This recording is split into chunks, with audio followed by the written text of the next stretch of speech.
At the Educator's Edge, we are known for helping you to be able to tap into your greatest potential as educators. One of the things we always stand on is to help you always have mental stability and motivation for the classroom. But sometimes things and people can get into the way of that and cause you to break down in the battle before it even really began. And who are they? Sometimes our parents. Now, of course, if you are a parent, don't take offense to this. It happens every day. You know, we do the best that we can as educators to make sure that we are not only teaching your kid, but we're doing everything we can to help them get the sound, good practices of education that they need so that they can go out and be productive citizens in the world. However, if you're an educator, I want you to listen to this because there are some things that I want to help you with right now that will keep you going from the start of the school year all the way until the end of the school year. And what is that called? Having a grasp of parent communication. How to communicate with parents so they are more on your side than against you, okay? So I'm gonna give you today 7 different tips of how you need to make sure that you are communicating with parents so they continue to keep a smile on their face and less talking on the phone or emailing you because they know, you know what, they got this. My child is in the best hands. And I'm saying all this from experience because experience is the greatest teacher. And I've had over 28 years of it when it comes to dealing with parents every day.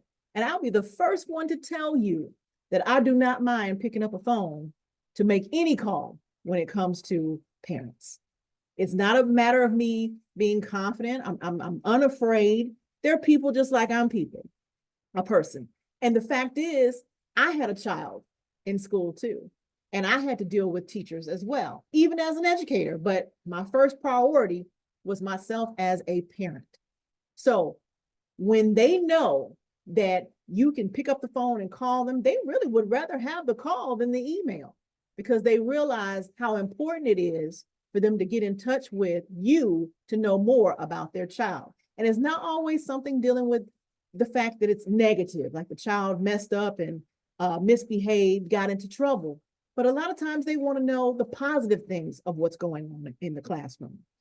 That child answered a question today. That child communicated and participated and said some insightful things that really got the class, really engaged. Hey, parents want to know about that too. Never know, they may or may not even realize that their child had it in them, but it just brings something to them that they never experienced before because you said something about their child that was positive. So I'm going to share again 7 different tips of what you can do to start and end the school year the right way when it relates to parent communication.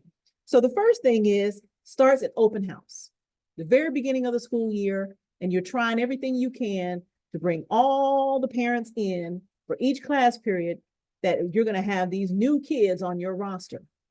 And it's about making the first impression. So not only are you going to have your PowerPoint up there to share with them who you are, how long you've been in education, what you plan on doing for the entire school year as it relates to curriculum, but they need to know your personality as well. But the first thing I will tell you to do when it comes to making sure you're on the right track, right footing when it comes to parent communication is as soon as they come into that door, you need to have something that they can write their contact information down, okay? Name, phone number, and correct email address. Now, you might be saying, wait a minute, all this information is already in the system that we use, but I will tell you this, there have been many times that they have not had the opportunity, probably not no fault of their own, but to go in and make changes to their email and phone number. And so a lot of times you're contacting them and it's coming back, it's hitting back at you because it's not the right number, it's not the right email. So I get those things immediately during open house. It sets the tone, it lets them know you're already wanting to partner with them to make sure you're doing the very best for your child, for their child. So I need you to make sure that's the very, very first thing that you do. That's the number 1 tip. get the contact information from those parents immediately. Open house. As soon as you get that email and that phone number, the next thing you need to do, number 2, is send out a welcome email. Welcome email also sets the tone. Now you've had an open house, you're sitting there with your computer open, you're ready to send the first email out to all the parents, welcoming them, letting them know who you are. You might say some more information about, what schooling you've had, credentials, things of that nature, how many years you've been in education. And now this is what we're going to be doing throughout the year. I also need from you. Now, here's the third thing. If you want to get parents on board with you, and at the beginning of the year, there are things that you're going to need throughout the year that's going to be beneficial so the kids can do what they need to do. In that email, you need to tell them what supplies you need. Hey, teachers only have so much salary. So the best thing that you need to do is tell them exactly what supplies that you are going to need and where to send it to. I'll never forget, the first week of school, I got inundated with supplies, probably got more than I ever did need, but it helped me sustain me through the whole school year. That means Kleenex tissues, sanitizers, you name it, pencils, copy paper, whatever it is that you need to let them know up front, this is what I need. Now, that doesn't mean every parent will be able to do that, but the majority of them will. They'll appreciate doing that, knowing that you're going to use it for the benefit of their child. Okay? So that is going to be key. That's the third thing you need to make sure that you have the opportunity to do. Another thing in that email is to get volunteer requests. Never be afraid to open your door when it comes to having parents come in and help you. The more they help you, the more they see you in the way that they want to see you as a teacher doing what you do for their children. You won't have any problems with them whatsoever. And volunteering can be anything. They come in and help read, small group instruction, reading time. They come, they help clean maybe your board, do some copies for you. They go out, take a small group out to recess for you while you're able to do what you need to do. So all those things are going to be extremely key. Volunteer, get the opportunity for them to come in. A lot of them, they will have or make the time to come out on a given day to assist. Okay. Volunteer is going to be extremely important. And also mentoring opportunities. There are so many different parents that do so many different things in the world. They have so many types of various industries that they work for. Yeah, many of them do work from home, but some of them got some really nice positions. And they would love to come in and mentor or even speak to the class about what they do. I know there were times past when we had career days. I'm sure career days are still a part of that, but they can even do it specifically just for your class with their child in the class, or maybe not. But the point is, you are partnering with the outside community, and that includes parents. Now, another thing that you would want to do after you have finished is set yourself up an email template. What do I mean by that? It's something that will go out from week to week to week. I always did it on Fridays. Right before my weekend, I go ahead and let them know what we did for the entire week before as a review, talk about tests and quizzes, projects that are coming up. This is going to be due by here. We're going to need this supply or this thing for this week. Please make sure your child has it. Also, make sure they charge up over the weekend their devices so they come in with a full charge. Hello, if you don't say these things, it makes it harder for you. And it's all about working smart and not hard. You put those things in a templated form. So that way you use that same template every week. Parents expect to see that email on Fridays, if you let them know ahead of time. In that welcome email, Fridays are the days that I'm going to be sending you a weekly email to let you know what the kids actually were able to do during the week. You might even share in that email some good feedback, anything that's going to make the parents realize, you know what, this teacher, some of these other teachers might not do it, but this teacher makes sure that we have the communication that we need each week. We know what our children are doing from week to week. And it keeps the emails kind of low, to be honest with you. Yeah, they may respond to your weekly email about something. It's not often though, because they know for sure that this is what's going to be going on.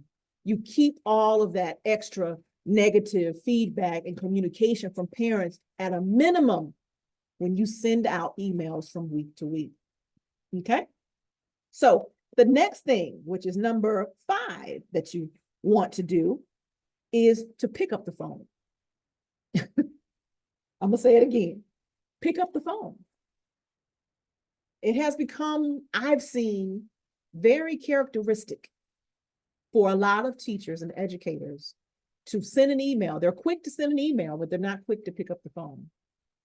And I really don't feel that parents are going to bite you. I don't feel that parents are going to shun you away because you pick up the phone, especially when it comes to something dealing with their child in class. It should not always be negative, but when you have to do a negative, I would prefer to pick up the phone than send the email. It's that person-to-person connection and relationship, and they can hear how you respond and how you feel about the situation. It's nothing like it. Nothing like it. And even though I'm not necessarily now in the capacity as a teacher in a classroom, I still have a capacity in a school where I have front end relations with parents all the time. Can't help it. It just happens. And I would rather pick up the phone, and I can get them faster by doing so than waiting for an email response. So if you can do that and you have the capacity in which to do that, near you, a phone, it doesn't have to be your cell. It could be a regular school phone. It could be a Google Voice number, whatever the case may be. But it lets you be at the front end of communication with parents at all times. Okay? Number 6, get references from your parents. Now, I know this is new. This is very new. But it's important for you to get some type of reference. When I got this job right here that I'm currently in, it was because of parents. I set myself up. Yes, I had my resume, my cover letter. I had folders and everything for the interview. But in those folders, I had references, not only from past leaders, but from parents themselves. That's not always easy to do. But if you got relationship with parents, you'll never, ever have a problem getting a reference. Now, they'll be sad that you're planning on leaving and going somewhere else, because most of these parents also have younger children that's coming up behind. And they hope that you would have the opportunity to teach them again. But it doesn't matter. The point is, they see you as somebody of influence, and they appreciate what you've done for their child, and they do not mind going back and giving a reference. And then finally, number 7, and this is very important, solicit student and parent feedback year after year after year. What do I mean by that? I do a survey every year at the end, and I send it out to students, and I send another one out to parents. And I actually want to get feedback on how I did as a teacher for that year. There's nothing like growth, nothing like wanting to make sure that whatever it is that you did this year, if it was something that didn't go off so well, what can you do to tweak it and make sure next year is even better for the children that are behind or coming up?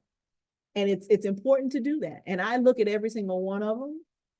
I keep it anonymous. If they want to say their names, they can, but they don't have to. And it gives me a greater appreciation. And it pushes me also to want to do my absolute best so I get better feedback the next year. Okay.